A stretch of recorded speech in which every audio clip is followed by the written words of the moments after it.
पूर्वी दिल्ली के कल्याणपुरी थाना के ईस्ट में विनोद नगर पड़ता है और उस नगर में यहाँ पे गली नंबर 2 में उस वक्त हंगामा मच गया जब एक पुलिस कांस्टेबल ने अपने ही पत्नी को सबके सामने बीच सड़क पर चौराहे पर गोली मार दी। और गोली मारने के बाद में यहाँ पर वहां से वो फरार हो गया और फरार होने के बाद में जो मौके पर 4-5 लोगों ने उसको यहाँ पे एम्बुलेंस बुलाकर उसको यहाँ पे अस्पताल में रेफर कर दिया।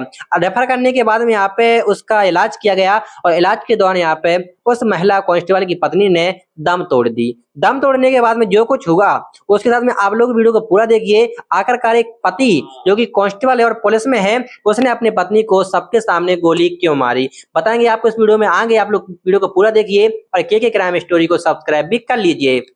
दोस्तों, जब लड़की छोटी होती है तो यहाँ पे वो घर के आंगन में खेलती है, सबको अच्छा लगता है। लेकिन वही लड़की जब बढ़ जाती है, बड़ी हो जाती है, तो घर वालों को एक टेंशन होती है कि आखिरकार इसकी शादी अच्छी जगह की जाए ताकि वो जिंदगी में कभी भी किसी चीज से परेशान ना हो।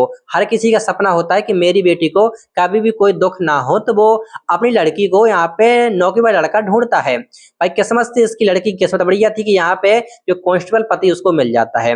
पति यहाँ पे ड्यूटी करने जाता है और पति का यहाँ पे खौफ भी था क्योंकि लोग उससे डरते थे कि भैया जो उसका पति है वो पुलिस में है और यहाँ पे रिश्तेदारी में, घर परिवार में, गांव में, जिले में उसका नाम था कि आखिरकार फलाने का लड़का पुलिस में है। और पुलिस अफसर ने ही अगर ऐसा काम कर दिया, अगर यही काम कोई आम आदमी करता तो उसको यहाँ पे पुलिस एक्शन लेती। लेकिन अगर यही काम पुलिस ने किया है तब भी पुलिस एक्शन लेगी और इसकी जांच की जाएगी। यहाँ पे वो आरोपी फरार चल रहा है। कहानी को आप लोग पूरा देखिए।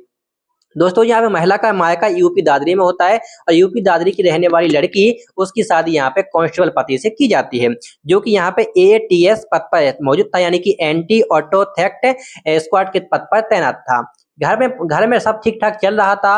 पति नौकरी कर रहा था और पत्नी अपने घर परिवार में सबसे हंस खिल कर रह रही थी। लेकिन देखो, आपको पता है दोस्तों कि जब एक घर में अगर 5 बर्तन होते हैं तो वो आपस में टकराते हैं। ऐसा नहीं है कि भाई ये छोटी सी बातों को लेकर आप किसी को गोली मार दो। लेकिन मैं बात करने वाला हूं कि आखिरकार दोनों की जिंदगी काफी अच्छी चल रही थी। लड़की भी यहाँ पे लड़के से बहुत ज्यादा प्रेम करती थी और यहाँ पे लड़का भी चाहता था कि भैया मैं अपनी पत्नी के हर शौक पूरे कराऊं। उसी शौक को लेकर उसने रात में एक जिद की कि मुझे आज मार्केट जाना है और मुझे शॉपिंग करना है। पति ने कहा मुझे ड्यूटी पर छुट्टी नहीं मिल पाती है तो थोड़ा समय दीजिए। 2-3 दिन निकल जाते हैं, फिर पति कहता है कि ठीक है, मैं तुम्हारे साथ चल रहा हूँ, जाने को तैयार हूँ, तो मैं शॉपिंग कराऊंगा। जब शॉपिंग की बात को सुनकर यहाँ पे लड़की बहुत ज्यादा खुश हो जाती है क्योंकि आजकल लड़कियों की एक ही जो ख्वाहिश है कि चेहरे पर ब्यूटी पार्लर और शॉपिंग। शॉपिंग में वो क्या खरीदते हैं आप लोग पता ही है। अगर आप लोग महिला देख रही हैं तो आप लोग कमेंट करें कि लड़कियों की सबसे ज्यादा पसंद की चीज क्या होती है। पति यहाँ पे ड्यूटी से आने के बाद में अपनी पत्नी से कहता है कि तुम जल्दी से तैयार हो जाओ और तैयार होने के बाद में आज हम और आप मार्केट चलेंगे, कुछ खरीदेंगे। तो पत्नी भी खुश रहती है कि भाई आखिरकार मेरे पति को मेरी इतनी चिंता तो है ही, तो वो मुझे मार्केट जाएगा। तो पत्नी ने कहा कि मुझे गले का हार चाहिए, मुझे ये चाहिए, वो चाहिए। और उसने कहा ठीक है, मैं तुम्हें हर चीज दिलाऊंगा। लेकिन इस बात का यहाँ पे जो पत्नी को पता नहीं था कि आखिरकार यही मेरा जो दिन है वो अंतिम दिन बन जाएगा। आखिरकार जो मेरा पति है मेरी ही जान ले लेगा। इस बात का अंदाजा उसको नहीं था। पत्नी तैयार हो जाती है, नहा धो के दोनों आपसी में खाना खाते हैं और खाना खाने के बाद में दोनों यहाँ पे गाड़ी से मार्केट को निकल जाते हैं। मार्केट में कुछ देर के जाने के बाद दोनों की यहाँ पे कुछ बात को लेकर लड़ाई हो जाती है। अब वो बात यहाँ पे क्लियर नहीं की गई है कि आखिरकार किस बात को लेकर हुई है, लेकिन दोनों के यहाँ पे आपसी में लड़ाई में ही गाड़ी पर ही लड़ाई होने लगती है। तो पति कहता है कि तुम मुझे हैरान मत करो, परेशान मत करो, तुमसे मैंने जो कहा है तुम्हें हम शॉपिंग कराएंगे तो तुम शॉपिंग कर लो, थोड़ा कम पैसा है मेरे पास तो थोड़ा कम शॉपिंग कर लेना। लेकिन पत्नी ने कहा कि तुमने मुझसे पहले वादा किया था कि हम तुम्हारी हर शौक पूरी कराएंगे, तुम हमें हमेशा जिंदगी में खुश रहोगे। अब तुम ड्यूटी पर रहते हो, तुम हमें समय बिल्कुल दे नहीं पाते हो, तो मुझे ये लवा दो, ये दिलवा दो। उसने कहा कि भाई तुम मेरे परिवार के सदस्य हो और परिवार में मजबूरी समझना चाहिए। जब दोनों की बहसें ज्यादा हुई तो यहाँ पे उसने 20 सड़क पर पूर्वी दिल्ली के कल्याणपुरी थाना गेट के विनोद नगर में गली नंबर 2 में उसने गाड़ी को रोक दिया। जब गाड़ी को रोका तो यहाँ पे पत्नी ने कहा कि आखिरकार तुमने गाड़ी को क्यों रोका। पति बोलने लगा कि तुम टेंशन मत करो, मैं तुम्हारा आज हर शॉपिंग पूरी करा दूंगा। तो पत्नी और खुश हो जाती है कि भाई आखिरकार रोकने के बाद में मेरी आज हर शॉपिंग पूरी होने वाली है। तो रोकने के बाद में उसने अपनी बंदूक निकाली और बंदूक निकालने के बाद उसने कहा कि आखिरकार तुम ये बंदूक किस लिए निकाल रहे हो। उसने कहा कि यहाँ पे इस इलाके में ज्यादा चोर हैं और तुम ये सामान पहने हो, तुम पुलिस वाले की पत्नी हो, तो लोग यहाँ पे थोड़ा खौफ में रहेंगे। तो उसने जब निकाली और निकालने के बाद में उसके सीने में उसने दाग दी। दागने के बाद फिर क्या था, वहां पे आरोपी मौके से फरार हो जाता है, पत्नी को वहां पे छोड़ता है, खून से बिलखती रहती है, खून से लथपथ रहती है और आखिरकार वो वहां से फरार हो जाता है। फरार होने के बाद में मौके पर लोग यहाँ पे पहुंचे, क्योंकि इंसानियत तो आज है, जो किसी को समझता है। तो भैया वहां पे 4-5 लोग मौके पर पहुंचे, उस महिला को देखा कि आखिरकार इसके सीने में गोली लगी है। तो यहाँ पे उन्होंने एम्बुलेंस को फोन लगाया और फोन लगाने के बाद पुलिस को सूचना दे दी और यहाँ पे उसको अस्पताल ले जाएगा।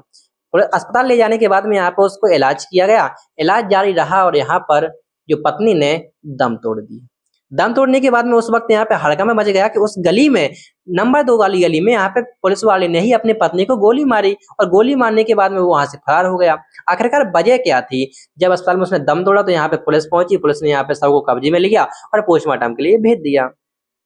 भेजने के बाद में आरोपी को गिरफ्तार करने के लिए पुलिस ने यहाँ पे खोजबीन कर रही है कि आखिरकार उसको कहीं भी, जो कि यहाँ पे जो कांस्टेबल था पति, एंटी ऑटो थेफ्ट स्क्वाड के पद पर था। भैया कांस्टेबल था, पति था, पैसा कमाता था, इज्जत थी, सरकारी नौकरी थी, आखिरकार किस वजह से मारा?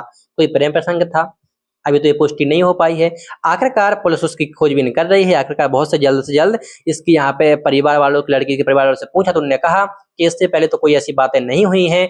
अब वो उसकी खोजबीन पुलिस चल रही है। पुलिस यहाँ पे बहुत जल्द मामले को खंगालेगी और इसका पोस्टमार्टम होने के बाद में सब को कब्जे में लेकर यहाँ पे उसको यहाँ पे अंतिम संस्कार किया जाता है। अब यहाँ पे लड़की वालों की लड़की चली जाती है, पुलिस कांस्टेबल यहाँ पे फरार है। अब एक पुलिस वाले को यहाँ पर पुलिस वाले ही ढूंढ रहे हैं। आखिरकार कब तक इसकी सच्चाई उगलेगी सामने, कब तक आरोपी पकड़ा जाएगा?